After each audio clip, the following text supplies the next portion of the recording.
Hello friends, ಇವತ್ತು 10 ಅಡಿ gate order ಬಂದೈತೆ. 4 ಅಡಿ ಹೈಟು, 10 ಅಡಿ ಅಗಲ. ಫಸ್ಟು ಕಟಿಂಗ್ ಎಲ್ಲ ಮಾಡ್ಕೊಂಡ್ವಿ. ಗೇಟ್ಗೆ ಪೈಪ್ ಎಲ್ಲ ಇದು ಬಾರ್ಡ್ರ್ ಎಲ್ಲ ಬಂದು 2x2, ಒಳಗಡೆ ಬಂದು 2x1 ಪೈಪ್ ಹಾಕ್ತಾಯಿದ್ದೀವಿ. ಆಮೇಲೆ ಫ್ರೇಮ್ ಎಲ್ಲ ಹಾಕ್ಕೊಂಡ್ವಿ. ಫ್ರೇಮ್ ಹಾಕ್ಕೊಂಡು ಕ್ಲೀನಾಗಿ ಎಲ್ಲ ಒಳಗಡೆಗೆ 1 inch border side 1 inch pipe ಹಾಕಿ ಒಳಗಡೆ 2x1 ಪೈಪ್ ಹಾಕ್ತಾಯಿದ್ದೀವಿ. ಸೆಂಟ್ರಲ್ಲಿ ಲೇಸರ್ ಕಟಿಂಗ್ ಶೀಟ್ ಬರ್ತದೆ. ಇದೆಲ್ಲ ಫುಲ್ ವೆಲ್ಡಿಂಗ್ ಹೊಡಿಬೇಕಾಗಿತ್ತು. ಫುಲ್ ವೆಲ್ಡಿಂಗ್ ಎಲ್ಲ ಹೊಡ್ಕೊಂಡ್ವಿ.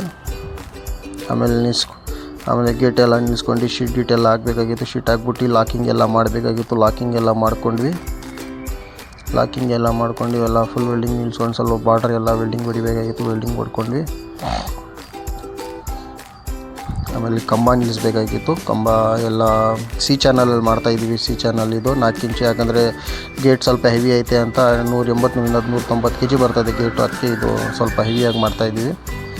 ಓಕೆ ಫ್ರೆಂಡ್, ಕೆಲಸ ಇಷ್ಟ ಆದರೆ ಫಾಲೋ ಮಾಡಿ, ಲೈಕ್ ಮಾಡಿ.